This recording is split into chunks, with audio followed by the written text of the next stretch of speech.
Ya baik, Assalamualaikum warahmatullahi wabarakatuh. Kami dari kelompok 11 ingin memaparkan materi mengenai pendapatan nasional, pertumbuhan dan struktur ekonomi.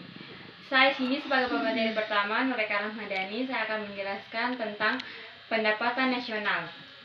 Pendapatan nasional adalah jumlah pendapatan yang diterima oleh seluruh rumah tangga keluarga di suatu negara dari penyerahan faktor-faktor produksi dalam satu periode, biasanya selama 1 tahun. Produk domestik bruto. Produk domestik bruto adalah jumlah produk berupa barang dan jasa yang dihasilkan oleh unit produksi dalam batas wilayah suatu negara selama 1 tahun. Produk nasional bruto.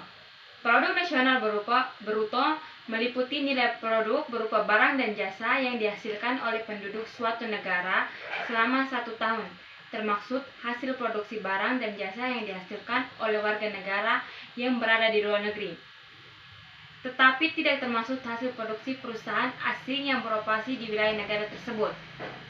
Produk nasional neto, pengganti barang atau penyusutan bagi peralatan produksi yang dipakai selama proses produksi, umumnya bersifat taksiran sehingga mungkin saja kurang tepat dalam dapat menimbulkan kesalahan meskipun relatif kecil. Pendapatan nasional neto. Pendapatan nasional neto adalah pendapatan yang dihitung menurut jumlah balas jasa yang diterima oleh masyarakat sebagai pemilik faktor produksi. Pajak tidak langsung adalah pajak yang bebannya yang dialihkan kepada pihak lain seperti pajak penjualan, pajak hadiah, dan lain-lain. Terima kasih. Dan nanti pemateri kedua yang akan memaparkan selanjutnya. Baik, terima kasih atas kesempatannya. Saya akan menjelaskan ke poin selanjutnya, yaitu pendapatan perseorangan atau PI. Pendapatan perseorangan atau personal merupakan jumlah pendapatan yang diterima oleh setiap orang dalam masyarakat, termaksud pendapatan yang diperoleh tanpa melakukan kegiatan apapun. Nah, rumus untuk menghitung PI ini sendiri yaitu PI sama dengan NNI dikurangi dengan pajak perusahaan, dikurangi dengan iuran-iuran, dikurangi lagi dengan laba ditahan, lalu ditambahkan dengan transfer payment.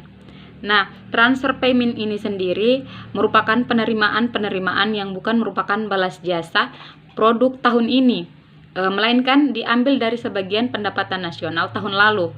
Contohnya pembayaran dana pensiunan, tunjangan sosial bagi para pengangguran, bekas pejuang, bunga utang pemerintah, dan sebagainya.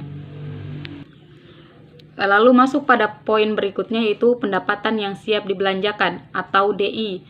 Pendapatan yang siap dibelanjakan atau dispensable income atau pendapatan yang siap untuk dimanfaatkan guna membeli barang dan jasa, konsumsi, dan selebihnya menjadi tabungan yang disalurkan menjadi investasi.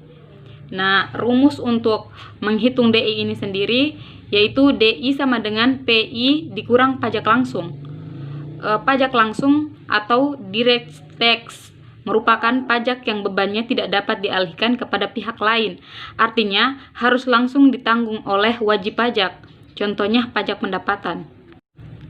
Kemudian adapun manfaat dari pendapatan nasional. Yang pertama, menilai presentasi ekonomi suatu bangsa. Yang kedua, menilai perkembangan ekonomi suatu negara dari waktu ke waktu. Yang ketiga, membandingkan perekonomian dengan negara lain. Yang keempat, menerangkan struktur perekonomian negara. Yang kelima, mengetahui pertumbuhan ekonomi dan pendapatan per kapita. Kemudian adapun tolak ukur kesejahteraan penduduk suatu negara. Yang pertama, pendapatan nasional. Yang kedua, pendapatan per kapita. Yang ketiga, angka harapan hidup. Yang keempat, rasio dokter penduduk. Yang kelima, indeks mutu kehidupan fisik. Bismillahirrahmanirrahim. Assalamualaikum warahmatullahi wabarakatuh. Saya Dimas Rahman Saputra. Saya akan melanjutkan materi dari pemateri sebelumnya. Struktur ekonomi Indonesia ditinjau berdasarkan 4 tinjauan, dibagi lagi tinjauan ekonomi murni dan tinjauan politik. Nah, tinjauan ekonomi murni dibagi 2. Yang pertama makrosektoral dan yang kedua keruangan.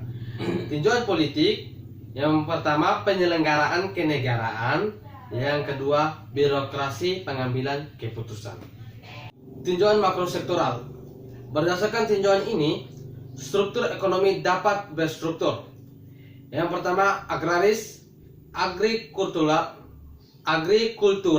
yang kedua industrial, yang ketiga niaga atau komersial. Hal ini bergantung pada sektor produksi, mana yang menjadi tulang punggung atau tulang punggung perekonomian. Terima kasih. Yang berikutnya tinjauan keruangan atau spasial. Berdasarkan tinjauan ini, struktur ekonomi dapat berstruktur kedesaan atau tradisional, kekotaan atau modern.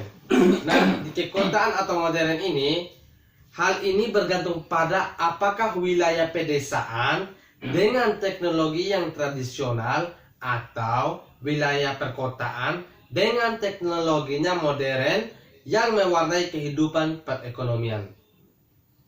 Dan berikutnya lagi, tinjauan penyelenggaraan kenegaraan. Berdasarkan tinjauan ini, struktur ekonomi dapat berstruktur. Yang pertama etatis atau pemerintah, yang kedua egaliter atau rakyat, yang ketiga borjuis atau usahawan.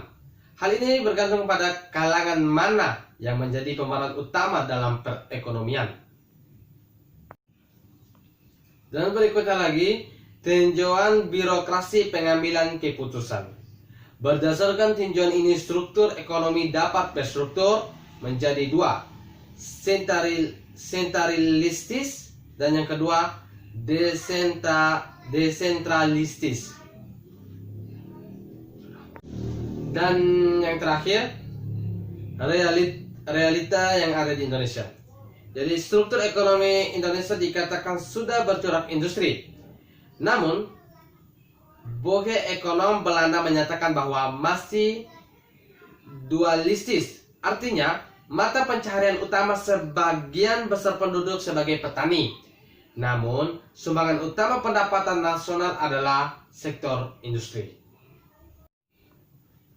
Ya, mungkin hanya ini saja dari kelompok kami. Kurang dan lebihnya kami mohon maaf. Wassalamualaikum warahmatullahi wabarakatuh.